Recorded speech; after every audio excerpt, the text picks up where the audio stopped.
Welcome to the second Fayre Times Festival, held this year at this wonderful place called the Royal Gunpowder Mills in Waltham Abbey. It's been absolutely delightful to come here, and it's so different this year than we had last year. So we've got this wonderful tavern up here. We've got every single group imaginable, from history through the ages, from Dark Age reenactors right through to some Second World War, LARPers galore, live action role players that is, from general public, everyone's come here and everyone's enjoying it.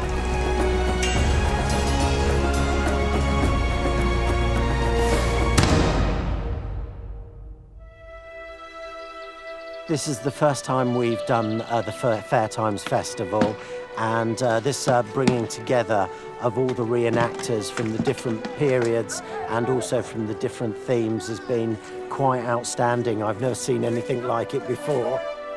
I think it's an important platform to educate all people, young and old, and particularly for what we're doing in Waltham. We've got heritage lottery money, and that's very much part of what we want to be part of, you know, to educate people. Our link with Magna Carta in the village. This is an ideal platform for us, and having the archery competition is just wonderful. This year it's very, very special, much bigger than last year, more people have entered. Still the £1,500 first prize, £600 second prize, and £250 third prize. Now I understand that's the biggest prize purse seen anywhere in Europe. This actual bow is about 20 years old. It's a reproduction of a longbow. I normally do Viking reenactments, which is using a longbow. And these are sharp arrows that we use for target archery, obviously not shooting at people. We also do blunts at people during the battles as well.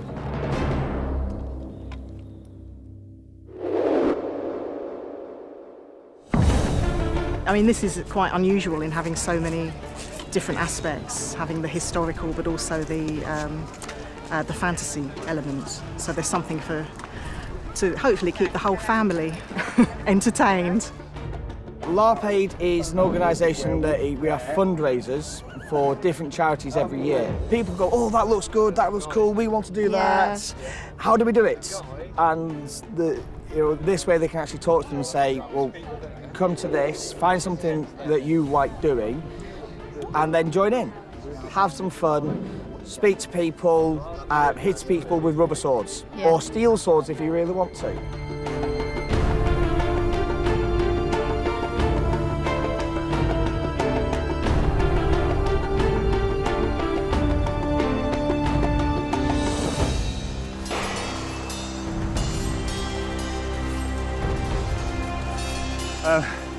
As you may see, we're Battle of the Nations.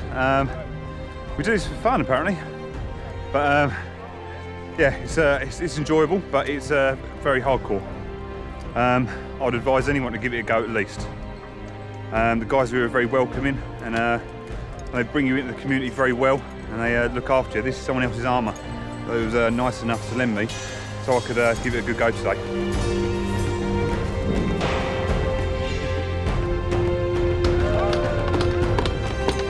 For new people that have just started and getting into what we call Viking reenactment or being a modern Viking, you need to know the basics, and we have a system that we use called the Fives. Now, the basis of the Fives is to get you into a mindset of understanding the biomechanics of sword fighting in what we do. So if he was to open himself up, diagonal shots that we place are designed to come in like so. You'll be taught how to perform these techniques. A side cut is here, and a reverse cut, the blade here, a cut up, and a thrust. So if you want to know more, come and get started and join in the adventure with us.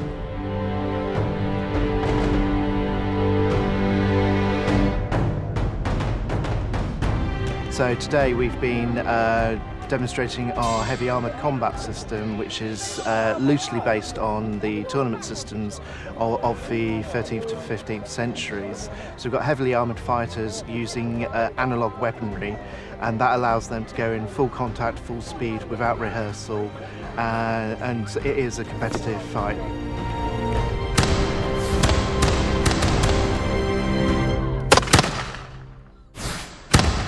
Some of us are fighting people, some are camp followers, some are cook, some of us cook for our households. We've even got our own sap crew that mainly do the trebuchet, mainly sapping stuff, like mining. Back in medieval times, you don't want sappers to mine a castle. We do lots of, we lay siege to castles, or just do normal events like this where we can get to speak to the public all the time and show them our skills.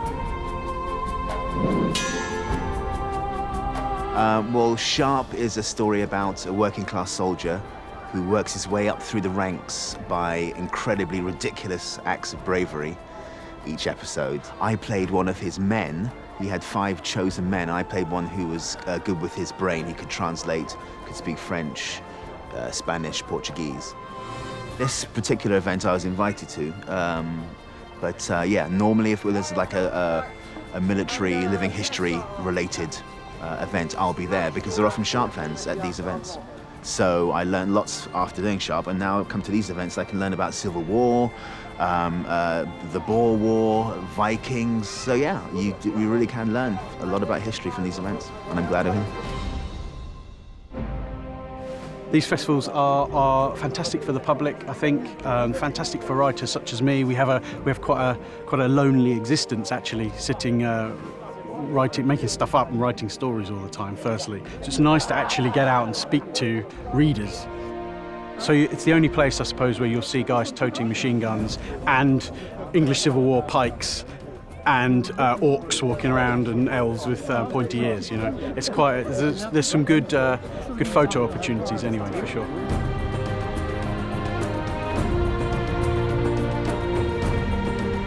Well, we've started talking to schools quite a lot now about how to sort of integrate into their syllabus for events like this that they can come along to, and the children can take part in just the whole idea of life in different eras. So you've got, as I said, the medieval life is prime on, I think, on the syllabuses this year. And so medieval world, very interesting to young people, but just generally coming along, doing things which they can't normally do. I love it. It's totally different. You won't find anything like it. So yeah, for that, I'm really enjoying it. Kids have lovely times at these events, and I think they always will, and I think they'll always come along. As long as these guys are going, we'll be coming here as well. Yeah. Without a doubt, he's just absolutely fantastic.